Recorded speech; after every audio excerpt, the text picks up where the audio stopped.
we welcome everyone sa Jesus Coffee. Mga kapatid natin na first time, second time visiting us. Kamay naman kayo dyan. Welcome natin sila. Come on! Let's welcome them, our brothers and sisters. And syempre, galing pa to sa isang malamig na lugar. At ngayon, kasama natin ngayon, let's welcome Sister Marvin and kanyang family from Alaska. Ay, ko lang. Praise the Lord. And syempre, we have our sister celebrating her birthday today. Ayan, pati naman natin ang malakas na happy birthday, si Sister Princess! Happy birthday!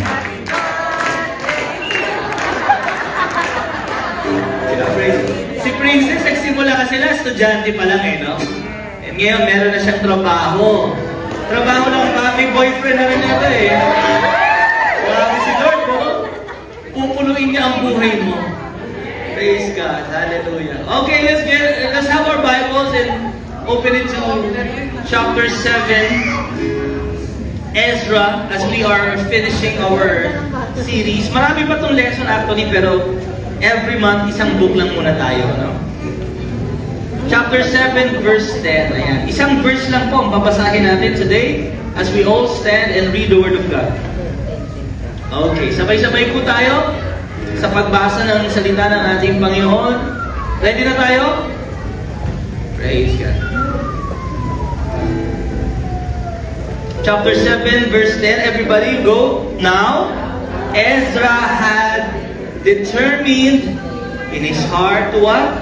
To study the law of the Lord, obey it, and teach its statutes and ordinances in Israel. Tayo pong lahat ay manalangin sa pangalan ng Panginoon Jesucristo, aming Ama.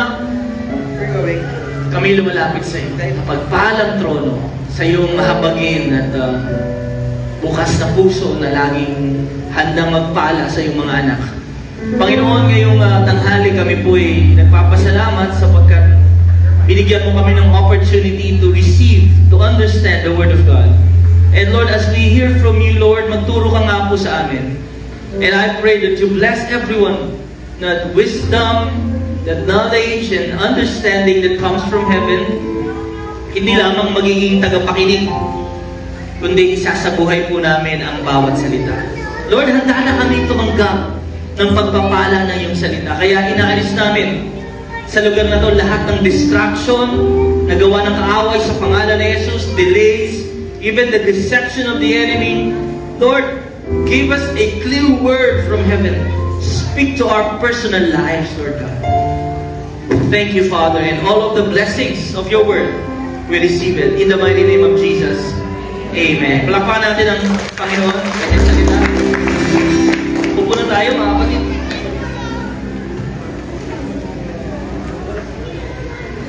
Praise God.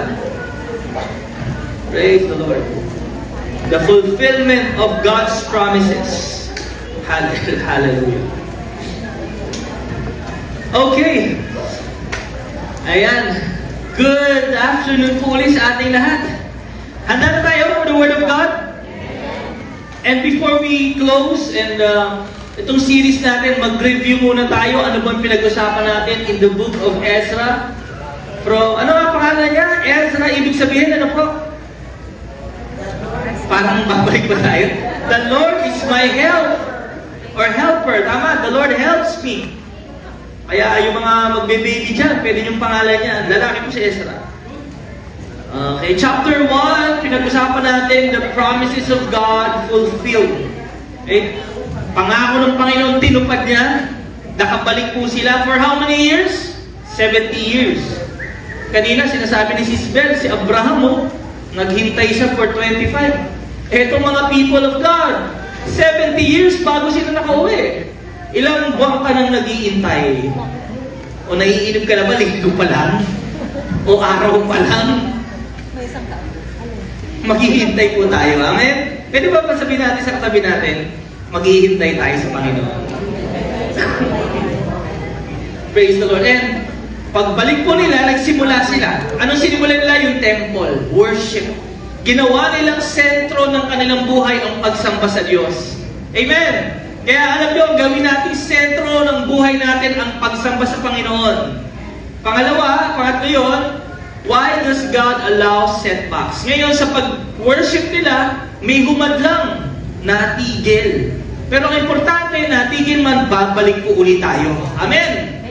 And then, last week, pinag-usapan natin yung kamay ng Diyos na tumulong sa kanila, sa mga ginagawa nila, sa mga purposes ng Panginoon para matupad, andon ang power, ang strength. Yun yung tinatawag na kamay ng Diyos.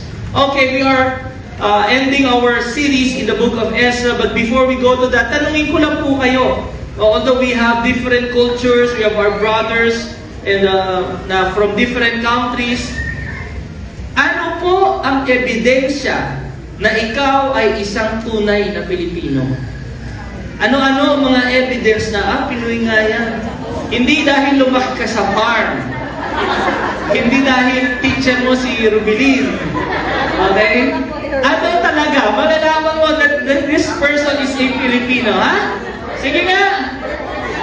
Bukod sa birth certificate na pwedeng ma-forge. Okay? Laging pag may sumusutsot, may tumitingin, Pilipino yun. And when you ask Filipino, a person, malalaman Pinoy pag nagbibigay ng direction, saan na puntang Divisoria? Nakauso, doon. Papansin niyo ba sa sarili na mga Pinoy? Diba? Itong Pinoy talaga to, ha? Pag kumakain, laging nag-iimbita. Yung pagkain niya, pang sa kanya lang naman. Filipinos, when they eat, they always, kumakain. Pre, kain tayo! Paubos na yung pagkain mo eh. Diba, Pinoy po yan eh, diba? Kahit nga gano'ng kakaunti. Kumakain ng balot. Normal yung balot sa Pilipino. Pero sa other countries, ayaw namin yan. And for the Filipinos, kanin is life. Sa mga Pilipino lang talaga nakita na instead na ang partner ng carbohydrates is protein, ang partner ng carbohydrates din. Pansin ka to, tapos may kanin pa. Kasi kanin is life. Eto, train natin to, malalaman nyo. Tunay na Pilipino sa kainan, nagkakahiya ang kumuha nung last piece. Kasi when you eat the last piece, ikaw yung matakaw. Tama ba? O ikaw yung kumain ng marami.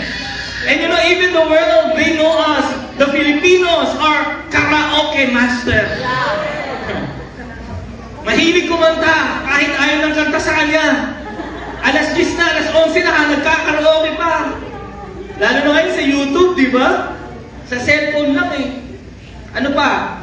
Ang mga Pilipino, ang Christmas season, they begin in September. We have the longest celebration of Christmas. Kaya alam nyo, gustong-gusto ng mga tanda, kahit nasa ibang bansa sila, gusto nilang pumunta at umuwi ng Pilipinas. September pa lang kumakanta na si ano eh. Totoo sa mga Monday, ay, Pasko na! September pa lang, may countdown na, tama? Pagpasok mo sa SM, 100 days. Ilang days na lang bago mag-Christmas. At syempre, pag may handaan ang mga Pinoy, mga Sharon talaga. Yan talaga. Yan. Magugulat yung other races, yung ibang mga lahi. Ano yung ba't may dalang plastic yan? Tupperware. Handa. Yung talagang evidence ng isang Pilipino. Okay. Pinoy ito, di ba? Ay, siyempre last yung Filipino time. Pero pinado na tayo ni Lord sa Filipino time. Amen? Kasi meron na tayong Christian time. Pag sinabi 11:30, 11:30, yung iba nga, alas 10 pa lang nandito na. Praise God. Sabi mo sa atin mo, praise God. Sabi mo, hindi ka lang Pilipino, Kristiyano ka na. Minsan nangingiba ako yung pagka-Pinoy eh, no? But you know, siyempre, basta galing akong work, okay lang yun, okay lang, sige. And speaking of evidence, ang title ng ating lesson is about Ezra, the evidence of an obedient life. Yeah, sabihin natin, evidence of an obedient life. Makikita mo ang ebidensya sa isang taong sumusunod sa Diyos. mahahayag, itong tao na to, sumusunod to sa Diyos. Hindi yan na kailangan pang sabihin, i-text, i-post, ipamukha sa mga tao na siya ay obedient sa Diyos. It will be evident upon his or her life. Amen! Ngayon, ano yung mga evidence na ang isang tao ay makikitang sumusunod sa Diyos? When speaking of evidence, sabihin nyo evidence.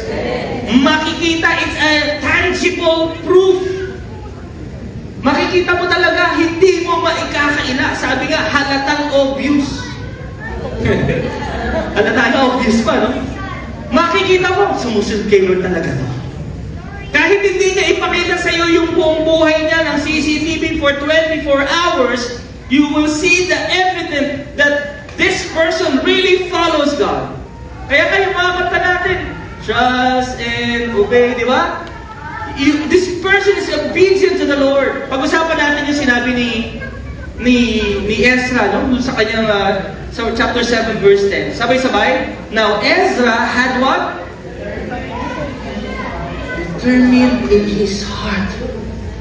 Resolved, resolute, walang pagdududa, talagang naging priority niya. Na ano? Anong unang number 1? Study the law of the Lord. Bible study every Wednesday. Hindi ko na po kayo pinapapunta sa kung saang malayong lugar. Isang click na lang makaka-join na kayo ng Bible study. Bakit importante ang Bible study? Gaya ng kanina, no? I was asking alam nyo, normal na yan. Nagkausap na kami ni EJ, pati yung mga anak ko. Alam nyo, dahil anak kayo ng pastor, maraming beses magagamit kong sermon illustration yung buhay nyo.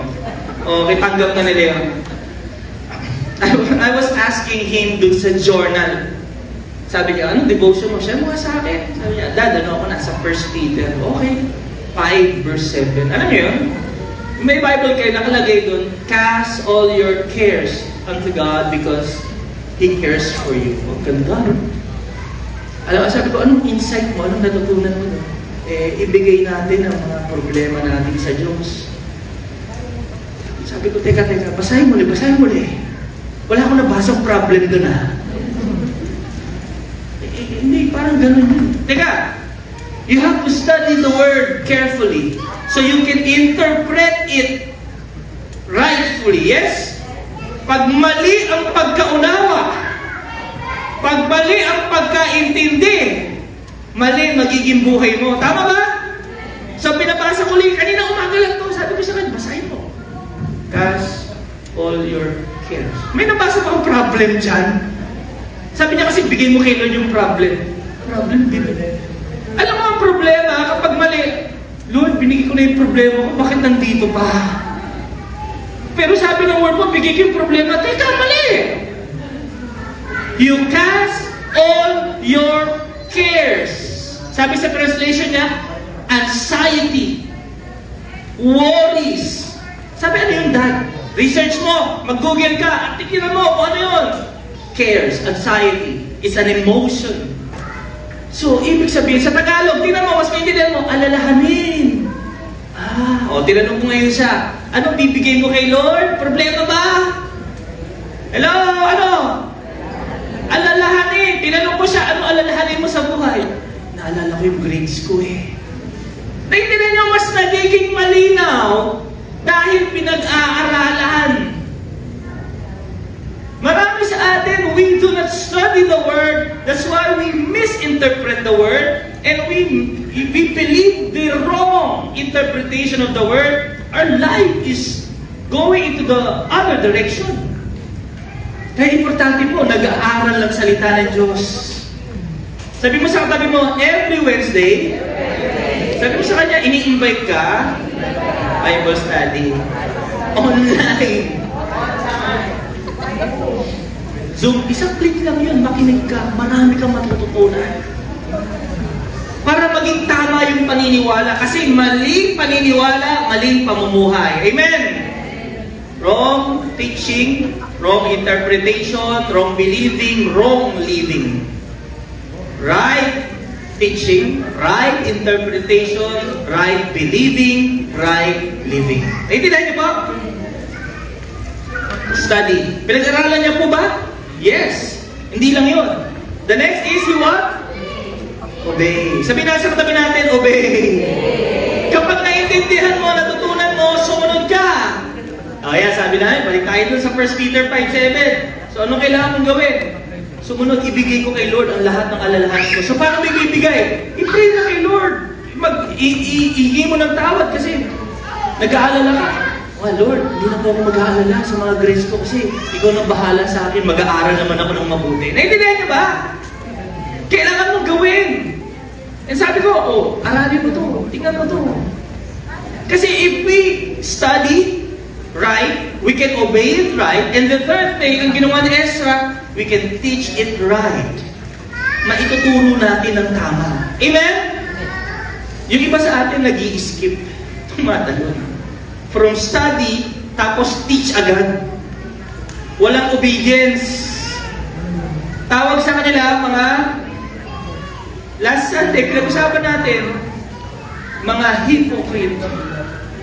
Sabi ni Jesus, Matthew 23, gawin yung mga tinuturo, pero huwag nyo silang tularan.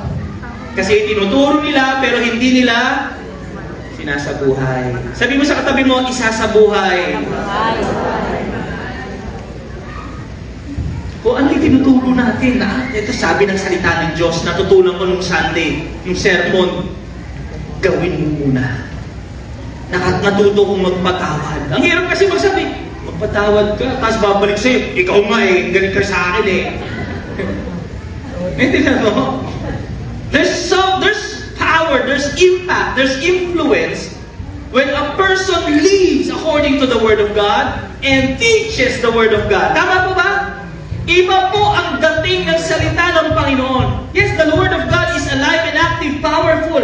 Pero kapag ang nagtuturo, ginagawa niya yun, iba yung impact mo sa mga tatanggap. Amen! Can you examine your life? Bakit kaya ayaw gawin to ng mga sinisarap mo? Examine mo, nag-o-obey ka ba? It's not about just teaching, but obeying the Word of God. Ito yung tatlong bagay. Gusto ko i-share sa inyo. Number one, ang ebidensya na ang isang tao ay sumusunod sa Diyos, makikita sa Kanya yung integrity. Sabi mo integrity. Sabi natin integrity. Ang ibig sabihin ng integrity, sabi ng dictionary, si Cambridge, the quality of being honest and having strong moral principles that you refuse to change. Kahit na ayaw nila, ikaw, gagawin mo yun. Kasi meron kang integridad. The word integrity, it comes from the word integer. Alam niyo integer sa math? Whole number, buo. Walang kulang, hindi kalahati, hindi 1/4. Nakita ko na sa basketball, di ba usually number 5, 10. Ang number niya, 1 and 1/2. Hindi whole number. Integer, buo. Yung word na ginamit, Tom. Kaya kung ang pangalan mo, Tom, ibig sabihin niyan, integrity. It's the sincerity of heart and intention. Sabihin natin, truthfulness. Yung totoo, may nakakakita man o wala, may gagawa man o wala, may tutulong man o wala, he has the heart to do the right thing no matter what. You understand? Hindi mo na kailangan pang pilitin ng isang tao may integridad. Because he has the unwavering determination na pilitin gawin yung tama. Gugustuhin niya yun kasi yun ang tama. Alam niyo, integrity is different from sasabi sa tao na itong tao na to may character to, magandang character. Actually, pakinggan niyo pwede kasi sabihin itong tao na to mabuti to, mabait to kasi may kasama siya. O kasi dahil yung mga kasama niya gusto niyang i-impress. Yes or no? Pwede po yun, tama ba? Pero tanungin mo kung mabait pa rin ba siya kapag dating sa bahay niya. Pagdating sa pakikitungo sa mga mas mababa sa kanya. Pagdating sa pakikitungo sa asawa niya. Yun pa rin ba yung kanyang kabutihan? Ang nagbabago, walang integridad, hindi siya buo. Intindihan niyo po ba to? That's why you can teach a person to be kind. But if that person has no integrity, kapag di ka niya kasama, hindi na yan mabait. Hello? Are you listening? Pero kapag ang isang tao may integridad, sumusunod sa Diyos, kahit ngayon hindi siya mabait, darating ang panahon, matututunan niyang maging mabait, kasama ka man niya o hindi. Naintindihan niyo ba? That's why some people says that integrity is the parent of character. Doon ang gagaling lahat ng mabubuting asal kapag ang tao ay may integridad. Kasi totoo eh, pwede ka maging mabait, matulungin kapag may nakakakita sa'yo. Paano pag wala? Paano kapag mag-isa ka na lang? Pwede kang may respeto, may galang kapag ang mga tao nandyan. Pero may respeto at galang ka ba pag dalawa na lang kayo ng asawa mo? Hello? Ano ba kayo? Sabi mo sa katabi mo, hi! That's integrity. Di ba tinan mo yung katabi mo, ang bait niyan eh. Look at her, yung bait nito. Nasagi ko lang, dumanan, no problem. God bless you. Naapakan mo, talagang, hallelujah! God bless you. God bless you. Pagdating sa bahay kaya, parehas pa rin ba? Sabi mo integrity. Ang sabi ng Proverbs 10 verse 9, he who walks in integrity, what? With moral character, walks securely. Secure, safe, walang itatago eh. Pwede mo makita ang buhay niya sa loob o sa labas ng simbahan. Kaya sabi ng Psalm 25, let integrity and uprightness what? Protect me. Sabi ng ibang translation, serve as my bodyguard. Alam niyo, pag may bodyguard ka, laging merong presence of someone, iba rin yung lakad mo pag may bodyguard. Tama po ba? So, pag yung integrity, as sinasabi ng awit dyan, na Lord, lagi kong maging bodyguard, integrity at uprightness. Para kahit saan ako magpupunta, ang unang makikita, yung integrity at yung pagiging matuwid sa buhay. Amen!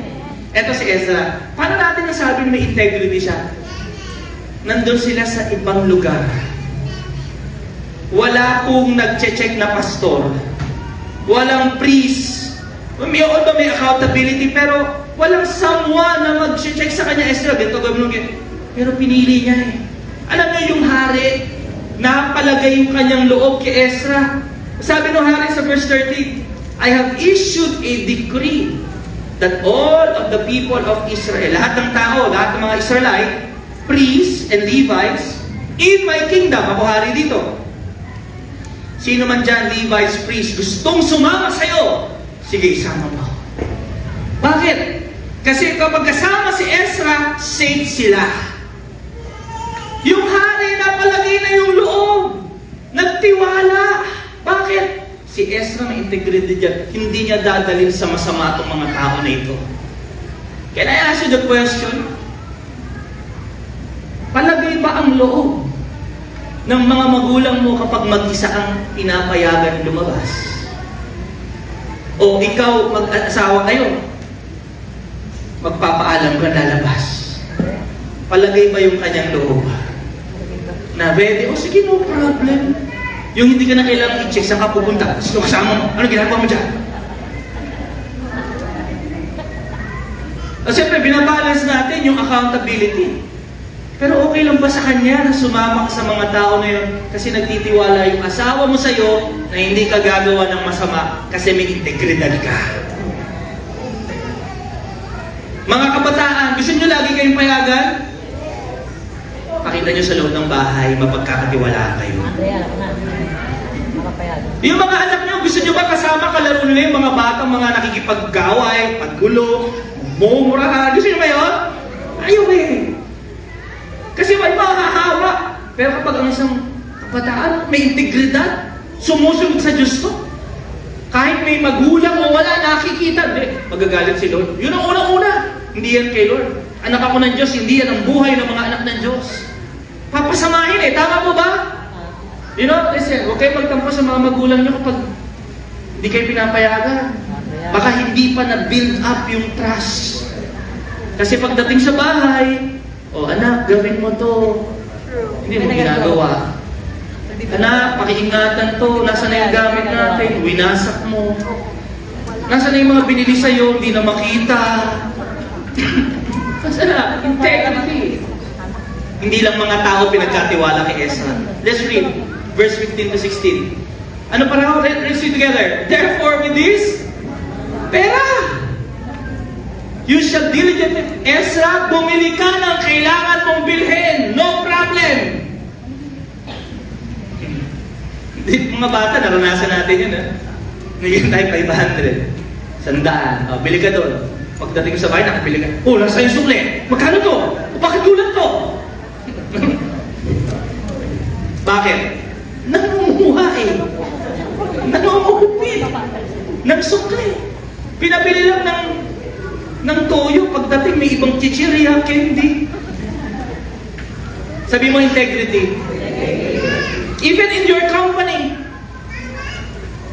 Even you are an employee. May budget binigay sa'yo. O, nare-reimburse mo. Paano mo, ever seems good to you. Binuin mo, dahil dun sa integridad ni Ezra.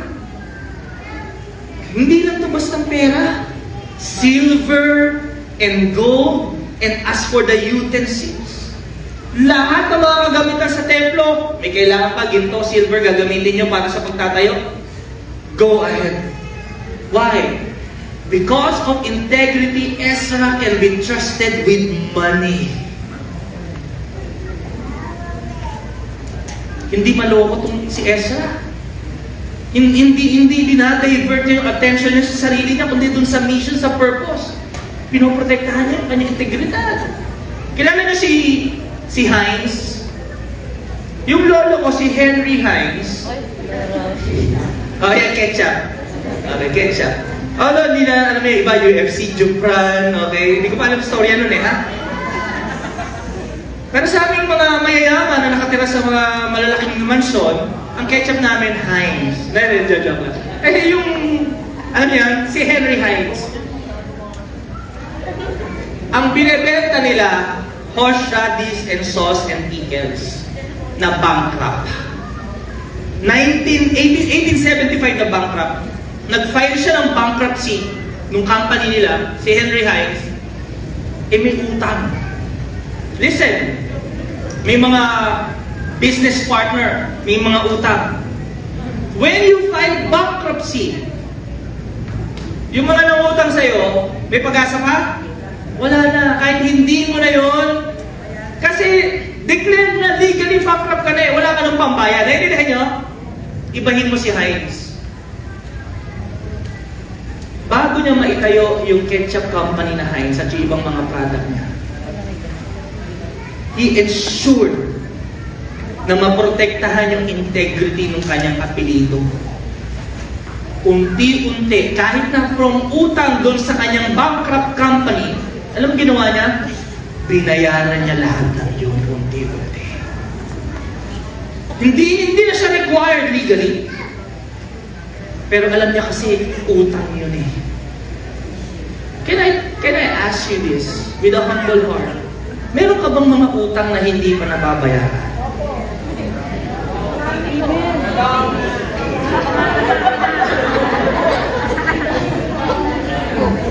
You know, I was reading this story, Lord. Kasi kahit nakalimutan na yun ng tao, minsan nakalimutan mo na yun, hindi nakakalimutan ng Diyos yun. Can God trust us with things in this world like money? Na kapag inutang, actually hindi lang naman pera inutang na eh, buhay. Kasi pinagtrabahuhan niya yun, tama ba? Kaya alam nyo, ang isa, makita sa atin integrity. Kapag yung tao na yung pinagkautangan mo, balikan mo. Uy, hindi pa ako medyo pero babayaran kita pag nakaluwag-luwag. I will make every effort to contact that person. You know why?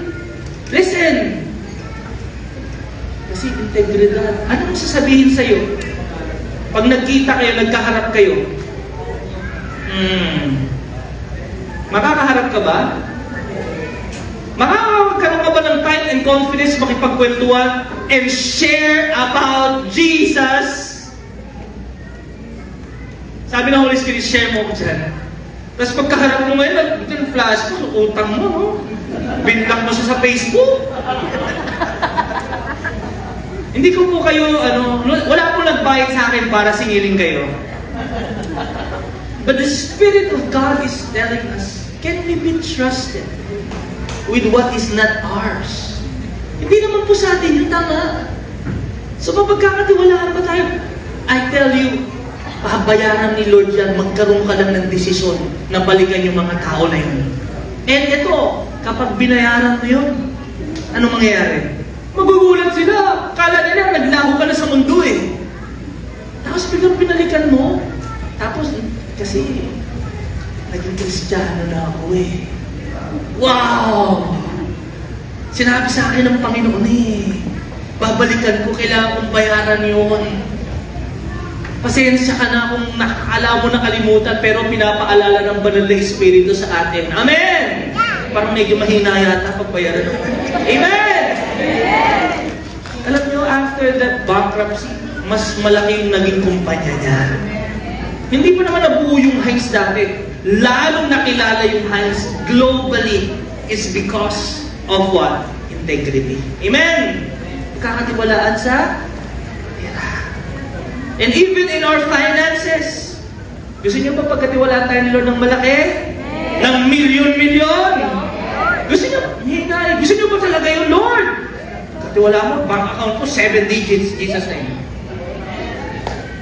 I knew people personally in this church.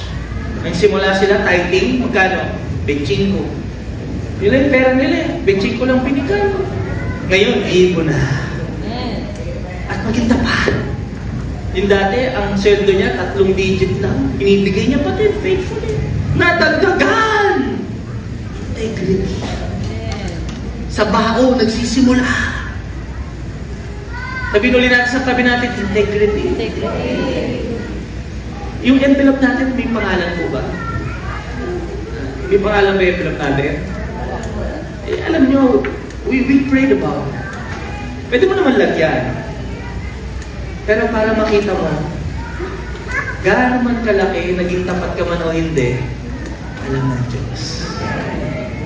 Para pagkaharap kita, hindi na ba, pastor, yung finance team nag-report, pastor, si ano, nakalagay pangalan, laki binigay. Pagkaharap, ay, kamusta po sister? Brother. Maliit, malaki, hindi kami doon nakatingin. Si Lord nakatingin sa'yo. Kung mapagkakatiwalaan ka. Actually, yung pagiging tapat sa pera, yung pagbibigay sa Diyos, hindi naman para sa Diyos to eh. Actually, yes, binibigay natin for His kingdom, pero kaya bang kumilos ng Diyos, may bigay ka o wala? Ulitin ko, importante po yung mga binibigay natin. Amen? Sabi mo sa kanila, let be clear, malaking tulong yung binibigay mo. Sabi mo sa kanila, malaking tulong yung but listen, bigay mo man o hindi, gagawa pa rin ba ang Diyos? Mag-a-advance pa rin ba ang kaharian ng Diyos? Kaya alam mo ang good news, maging bahagi ka. Sa paglaki ng simbahan, sa paglawak ng kaharian ng Panginoon, kasama yung buhay ng mga tapat sa Diyos. Yes.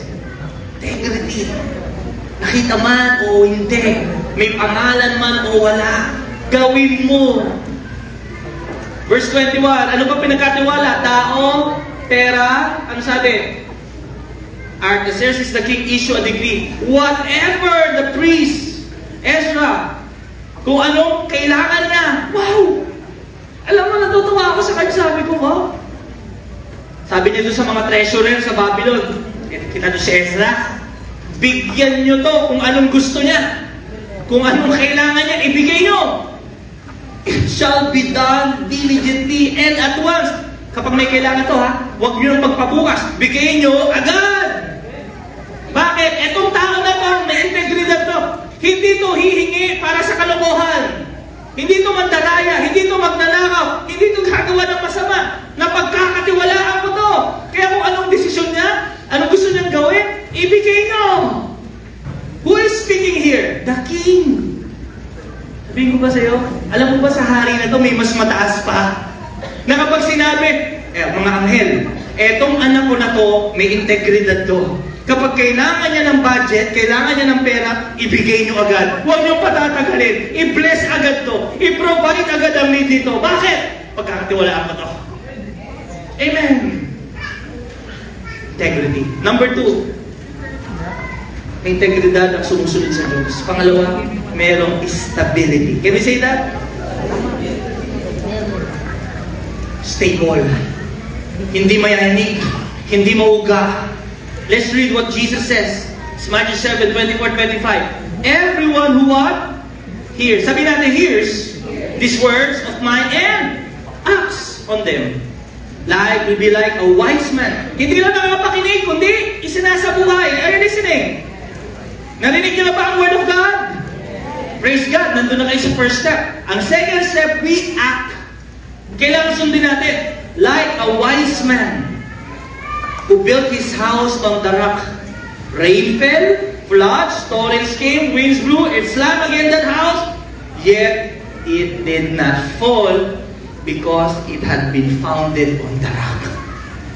Can I tell you this? Kapag ka sumusunod ka sa Diyos, sa sinasabi ng Panginoon sa buhay mo, nagiging matatag ka sa buhay. Stable. Hindi ko sinasabing hindi ka makaka-experience ng problema. Kasi sabi dito, basahin niyo po, like a wise man. Sabi mo, wise man. Sabi mo, wise man. I tell you this truth. Wisdom does not exempt a person from challenges. Di ba may wisdom ako from God? Di na ako makaka-experience ng problema. No! This is a wise man building, yes? Pero may pagsubok po bang dumating? Wise man, nagtayo ng bahay sa bato. May problema dumating? Yes! May mga challenges na dumating. Even he lives in wisdom. But he withstands the challenges of life because he built his house on a solid foundation. So, paano bang ibig sabihin na magtatayo ng pundasyon, ng bahay sa pundasyong bato? How? Maging masunurin. Alam niyo, ang taong masunurin may stability. I'll share to you 3 things about stability. Number 1, spiritual stability. Sabi natin, spiritual stability.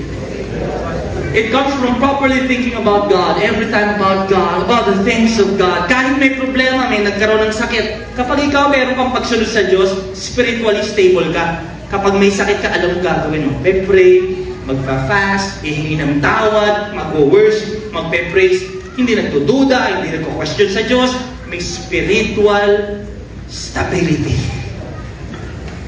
Kapag kayo nakakaranas ng problemang finances, spiritual stability. I know my God will provide. Hintayin lang natin, darating yan. Sabi ng mag-asawa, tumatawa lang sila. Alam nila magpo-provide ang Diyos. That's a person with spiritual stability. Hindi magtatampo sa Diyos. Absent po na ako kasi hindi ako napagbigyan ni God. Hindi mo na ako magsaserve kasi nasaktan ako, Lord. Hindi mo sinagot yung prayer ko. Sabi ko, sagutin mo Tuesday. Bakit dumating Wednesday? Walang stability spiritual. Hindi na ako magsaserve kasi na-hurt yung feelings ko. Stability. Are you listening? Ano ba stable? Emotional stability. Can we say that? Emotional. Pag sumusunod ka sa Diyos, nauuna ang Diyos lagi sa buhay mo, yung emotion mo, second na lang. Pumapailalim. Ang nagiging priority mo, kung ano sinabi ng Diyos gagawin namin. Gusto ko man to o hindi. Feel ko man itong gawin o ayaw ko, wala man ako sa mood, gagawin ko to. Dahil susunod ako sa Diyos. Are you listening? What is emotional stability? Ito yung influences our ability to cope up with stress, to resist impulses, and adapt to change. Kapag nagkakaproblema, minsan ang emotion natin parang yoyo. Minsan, kaya may kilala ko parang yoyo. Pag dumating ang pera, nagka-bonus, high! Bigla nagkaroon ng problema, low, high, low. Paiba-iba yung mood. Walang stability. Pero ang isang taong sumusunod sa Diyos, okay? Feelings, emotions, second na lang yan. Ang sabi ng Panginoon, I will experience the goodness of God. Ang pangako niya sa akin magaganda. Mas nalilid ang isang tao with the Word of God kaysa sa emotion. Marami sa atin dito tayo nadadapa. Ang namumuna sa atin, emosyon. But if you follow God, if you choose to trust and obey the Lord, alam niyo mangyayari? Being stable ka. Yung emosyon mo pumapalag. Ang ginagawa mo, sumunod ka sa Diyos. Even your emotions are surrendered, submitted to God. You understand? Number 3, mental stability. Isipan, being in control of their personal thoughts and actions. Pag ang tao sumusunod sa Diyos, napokontrol niya yung papasok sa isipan niya, napokontrol niya yung mga dapat niyang gawin at hindi niya dapat gawin. That's the person with stability. Because that person obeys God. Ito nakakarinig po ba kayo ng bulong? Ayan. Nakakapag-isip po kayo ng hindi magaganda? Hello? Mga bagay na marumi, masasama, pumapasok yan? Lahat tayo na-experience yan. Even as we are not exempted to the lies and spiritual arrows of the enemy. Pero kapag may stability ka, sabi niya, wala, huwag ka nang umasa. Ayun yung araw, ano gagawin mo? Tinamahan ka. Worry. Ano na gagawin mo? Ang sabi ng Bible, hulihin mo. At pasukuin mo kay Kristo. Naintindihan niyo? Kailangan. Bakit? You are in control. You make everyone, every thought, everything follow Christ. Hindi maganda yung iniisip mo, sunurin natin kay Christ. Stability yun, kapatid. Kaya ang sabi ng Ephesians 3, verse 16 to 17, sabi niya, ang prayer ni Paul, may He grant you out of the riches of His glory to be what? Strengthened, palakasin, and spiritually energized with the power through His Spirit in your inner self. Gusto ng Panginoon palakasin tayo. Alam niyo ginawa? Eto na, si Ezra, may integrity, pinagkatiwalaan, may stability. Alam niyo kung bakit kaya importante yung stability? Kasi balance yan. Kapag yung kaliwang kamay mo medyo bumigat, dumami ang pera. Hello? Dumami ang kayamanan. Dumami ang ari-arian. Ito yung spirituality mo, nawawala. Ito kasi, pinagkatiwalaan si Ezra ng pera, di ba? Ano sabi? Gano'ng karami? 600, next verse 24-27. Sabi niya, 650 talents of silver. At ano pa? Gold. Yan. Alam niyo, pag may mga ganyan, may kitahabit, alamin niyo kung magkano. Tanungin mo, sabihin mo sa akin, magkano? Tanungin mo kung magkano? Kasi parang 650, mga 650 pesos lang siguro yan. 100 talents of gold. Eto. 1 talent of silver. Ilang talent ng silver? Balik mo muna. 650. Ilang talents of gold? Hindi na natin sama yung mga utensils ng mga ginto din. Kasi may kasama nun eh. Eto lang, pag-usapan ng talent. Alam mo ba, 1 talent of silver is $34,542.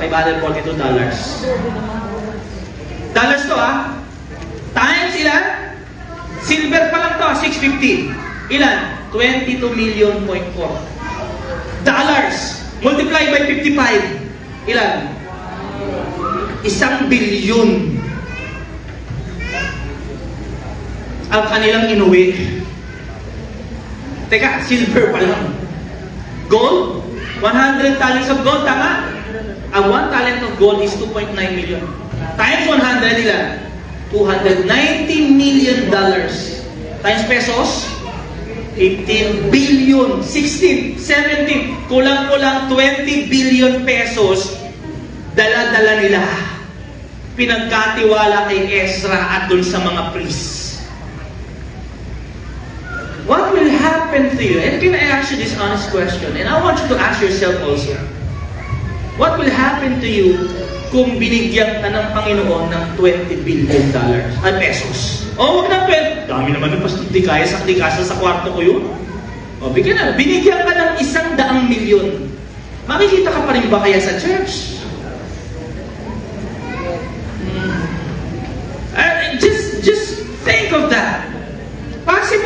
Imposible, bilyon. Ay, naiintindihan niyo yung istorya? Siya pa rin ba ang asawa mo? Mananatili ka pa rin bang tapat sa partner mo kung meron bang 100 o 1 billion? Yung mga pinamis mo kay Lord, gagawin mo kaya? But when you have spiritual, emotional, and mental stability, gaano man kalaki pinagkatiwala sa iyo ng Panginoon, kayang-kayang i-handle. Money cannot control you. You know why? Because you have the Spirit of God leading your life. Minsan, sa amin natin yung prayer life natin, Lord, i-pray ako, magkaroon na kami ng ganito, ganyan, ganyan. Ano kaya mangyayari sa atin kung ibinigay ng Diyos lahat ng prayer request mo nang wala kang stability sa buhay at integridad? Malamang wala ka na rin ngayon dito. Tama pa? That's why, when we keep obeying the Lord, it gives us integrity and stability. And the final is what? Humility. Hindi yung mayabang. Sabi mo lang sa katabi mo, huwag lalaki ang ulo. Pwede ba lumaki ang ulo ni Ezra? Yeah. Oh, di nyo ba ako kilala? Kahit anong sabihin ko sa hari. Gusto mo, pahuli kita sa hari. Gusto mo, pakulong kita? Sabihin ko lang sa hari, papakulong kita. Can you imagine the power, the influence, and the possessions, the properties that the king gave him? Wow! Lahat meron siya. Pero humble. Amen! Humble! Alam mo, pauwi sila. Binuwi mo, dala mo 15 billion. Kailangan nyo bodyguard, yes or no? Pastor, tangke. Kailangan ko tangke. 15 billion pesos. Hindi lang bodyguard, pastor, tangke. Lahat ng pulis, padala mo. Pero alam nyo, hindi. Nagtiwala siya sa Diyos. Na kung ang Diyos pinagkatiwalaan siya ng ganong pera, ang Diyos din ang may kapangyarihan na mag-ingat sa kanila. Anong ginawa niya? In His humility, He proclaimed a fast. Nag-fasting sila, nag-pray sila, sabi, we might humble ourselves before our God. Si Lord na mag-iingat sa atin. And imagine mo, yung mga kasama niyang priest, extra boss. 12 billion, 15 billion, 16 billion dala-dala natin. Tayo lang ang uuwi. Alam niyo po ba kung gaano katagal yung journey? Aabutin sila ng 3 buwan. Wala pong airplane dati. Magkano lang tayo? Business flight? No! Wala tayong hihinging bodyguard. Sa Diyos tayo magtitiwala.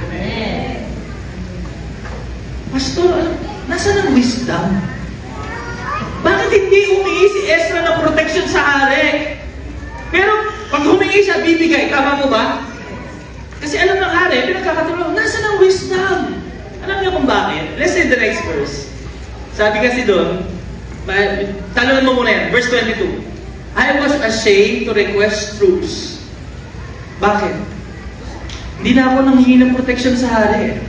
Alam niyo bakit? Because we had told the king. Kasi sabi ko sa kanya, ang kamay ng Diyos kasama natin. And toward all those who seek Him, God will show us favor. Parang sinasabi niya, hindi pwede. Bakit? Kasi sinabi ko na, si Lord ang mag-iingat sa atin. Kapag nangingi pa ako ng protection sa hari, ano sasabihin ng hari? Kala ko ba may Diyos ka? Are you listening? Anong principle? Pakinggan niyo ito na idea. This is a principle in life that we should be careful. We should be careful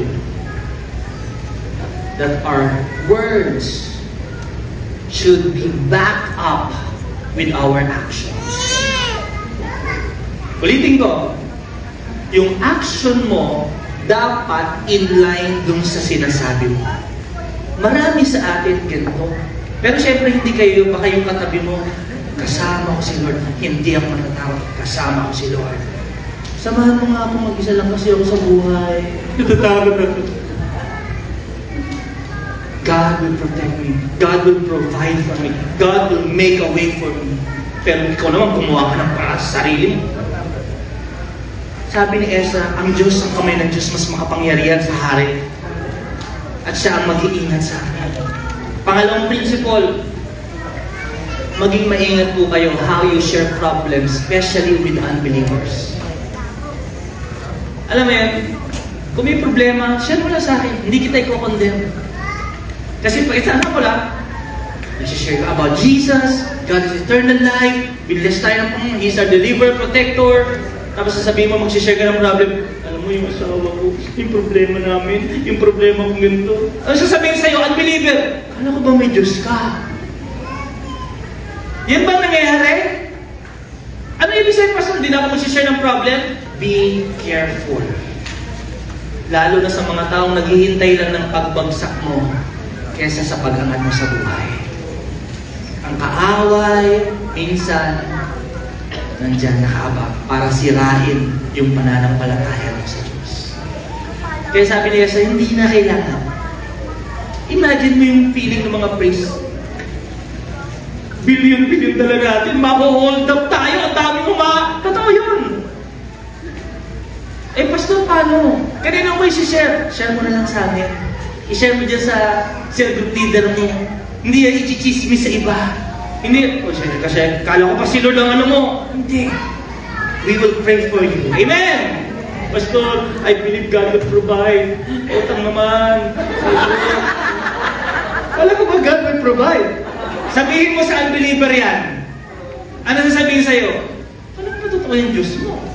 Pero sabihin mo sa katabi mo yan, alam mo sis, may problema kami. I believe God will provide. Sis, meron muna ng ano.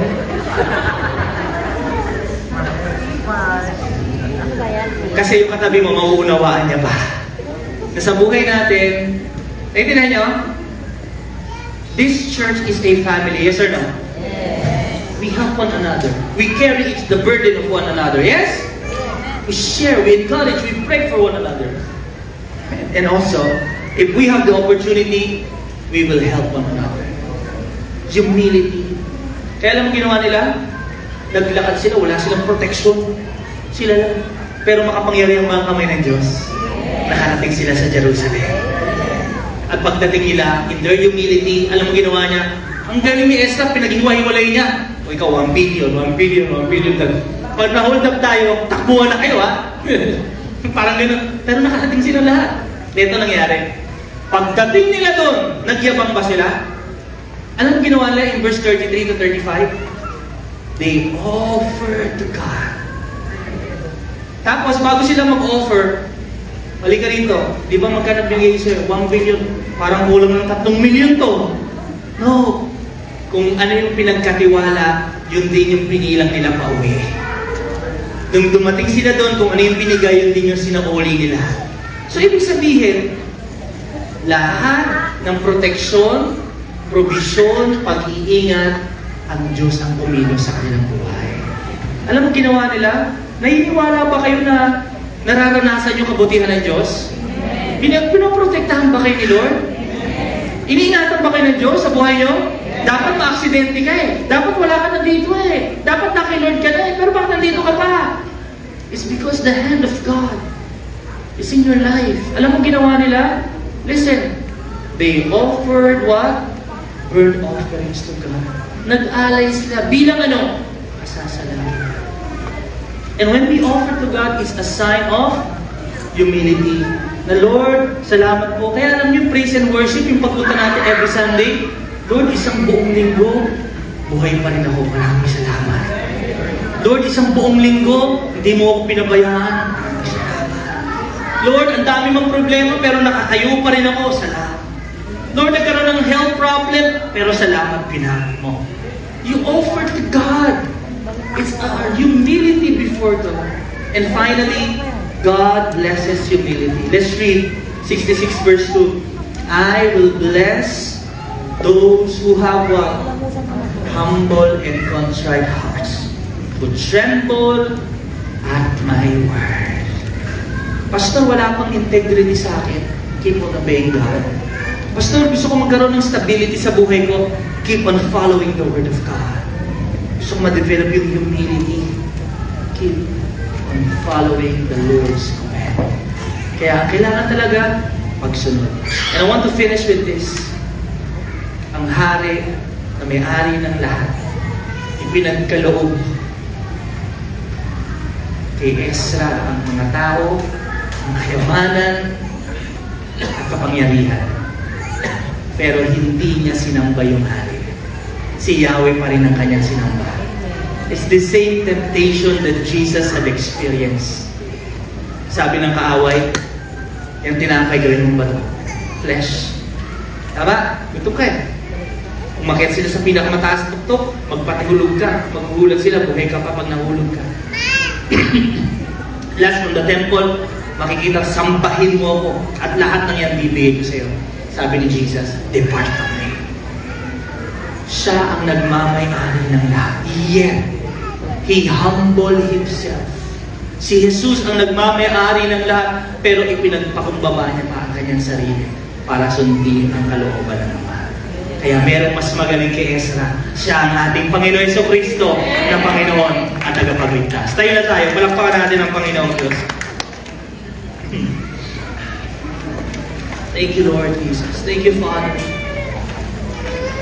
Hallelujah. As we close our eyes and bow our heads in prayer, Father, we thank you. We worship you, Lord. We bless you. Lord, salamat dahil ang integridad, stability, Lord, tsaka yung humility, sa sarili namin, hindi namin kaya. But because of your Holy Spirit, but because of what Jesus Christ had done on the cross, mapagtatagumpayan din namin ang mga bagay nito. Maybe, Lord, you've spoken to a lot of us, and maaaring ikaw nangusap sa iyo ang Diyos. Ang sinasabi ng Panginoon sa iyo, yung integridad, yung pagiging tapat, may nakakakita man o wala. O maaaring emotionally unstable, mentally or spiritually unstable tayo. Maybe as you close your eyes and bayes, nangusap si Lord sa iyo, ang issue sa iyo is nagmamalaki ka. Maaaring hindi pa ngayon, pero may kayabangan sa ating puso. Let's surrender everything to God. Si Lord, siya lang ang tunay na makapagbibigay ng mga bagay na ito sa ating buhay. Mahirap itong gawin sa iyong sariling lakas. Pero nandyan ang banal na Espiritu para paguhin tayo. And if you're that person today, sinasabi, Pastor, ako yan. Gusto kong maging tulad yan. Gusto kong maging karoon ng integridad, mabuhay na may integridad, stability, at maging mapagkumbaba sa harapan ng Panginoon. We need Christ in our life. If you're that person today, you're saying, I need Jesus in my life. And alam nyo, Jesus is always ready to help us. If we will just come to Him, before Him. Sabay-sabay tayo manalangin as you lift up your hands to the Lord. Sabihin mo itong prayer na ito. Sabihin mo, Panginoong Jesus, kailangan kita sa buhay ko. Panginoon, patawarin niyo po ako. Isa akong makasalanan. Marami akong pagkukulang sa iyo, kalabisan. Panginoon, patawarin niyo po ako. Tulungan niyo po ako, Panginoon. Binubuksan ko ang aking puso at tinatanggap kita sa aking buhay. Bilang Panginoon at tagapagligtas, maghari ka sa akin. Tinatanggap ko po ang pagbabago sa aking buhay at ang buhay na walang hanggan sa langit. Sa pangalan ni Jesus.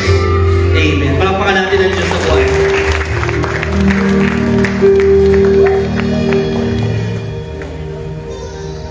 Praise the Lord. And we are finishing with Ecclesiastes 11 verse 4. Let's read. Farmers who wait for perfect weather never plant. Ang sabi, trust and obey. Study the Word, obey the Word, and teach the Word. Alam niyo po, hindi ko ito ituturo pag di namin ito ginagawa eh. Kailangan mo ng pag-aralan, kailangan mo ng sundin at ituro mo. Ano sabi? Yung mga magsasaka daw, hindi sila nag-uwait ng perfect weather. Minsan sa atin, tatanim na lang ako pag may sobra. Magbibigay na lang ako kapag medyo malaki na. I'm waiting for the perfect weather. Can I tell you this? There's no such thing as perfect time, perfect weather. Now is the opportunity. If we wait for the perfect weather, sabi niya, we will never plant. Kasi minsan makulimlim. Minsan sobrang tindi ng init ng araw. Tama mo ba? Kailan ka magtatanim? Hindi ka na magtatanim. Kasi hinintay yung perfect weather. If they watch every cloud, they never harvest. Hindi ka naaani kasi wala kang tinanim. Kaya alam niyo, huwag na tayo maghintay ng perfect time, perfect weather, perfect opportunity. Now is the opportunity. Meron kang itatanim, itanim mo. Sumunod ka sa Panginoon at darating ang ani sa buhay mo. Amen? Panginoon, salamat po Lord, this is your word. Hindi naman ito sa salita ng tao eh. And Lord, sabi mo kapag may tinanim, may aanihin. At Lord, nagtatanim kami sa mabuting lupa, sa ministry na ito, God. That's why, Father, gusto po namin na masagana ang anin, pero ito nagsisimula sa pagtatanim. Panginoon, salamat sapagkat ikaw ang Diyos na nagpapalago. At kung ano itinatanim namin ngayon, Panginoon, kita mo, walang pangalan. Pero nandito yung puso namin na sumunod sa iyo. Kasi gusto naming maranasan, Lord, ang katuparan ng mga pangako mo sa aming buhay. As we declare, Lord, fulfillment of your promises. And can I just declare, Lord, this month, Father, as you fulfill your promises, yung mga utang, Panginoon, bababayaran namin sa pangalan ni Jesus. Yung mga inaalala namin, Lord, na mga bills, yung masyadong nag-aalala sa mga bayarin na hindi natatapos, Lord, help us to trust you. And give us, Lord, yung harvest. Hindi lang financially, I pray, God, in Jesus' name, and I want to speak it to you. God will give us that one idea, that one service, that one product, para ma-bless talaga yung buong sambahayan mo. Kaya Lord, tinataas namin po ang mga binhi ito. God, in the name of Jesus, ikaw ang magpapasagal at magpapalago. Sa pangalan ni Jesus. Amen. Amen.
Sa aming buhay. Sa pangalan ni Jesus. Amen. Palakpakan natin si Lord. Sumabay po ba kayo sa prayer? Yes, praise the Lord. And you know, the good thing, kahit na anong man ang pagkukulang natin, pinatawad na tayo ng Diyos. Gano'n man karami ang pagkakamali natin, binibigyan tayo ni Lord ng panibagong simula. Amen? So we will leave this place just starting again, and the Lord will bless the words of our hands. Ang Panginoon ang maglilid sa ating lakad araw-araw. Maraming salamat, and we welcome you to the family of God. Sabay-sabay tayo sabihin natin, I am a child of the Most High God. I am blessed. I am full of wisdom, full of power, full of potential. I can do all things. I will overcome. I have a great destiny in Christ. I believe it, and I receive it. In Jesus' name, amen. Powers in you! May the Lord bless you and keep you. The Lord's face shine upon you and be gracious to you. The Lord will show you His favor and give you His peace. Receive it in Jesus' name. Amen.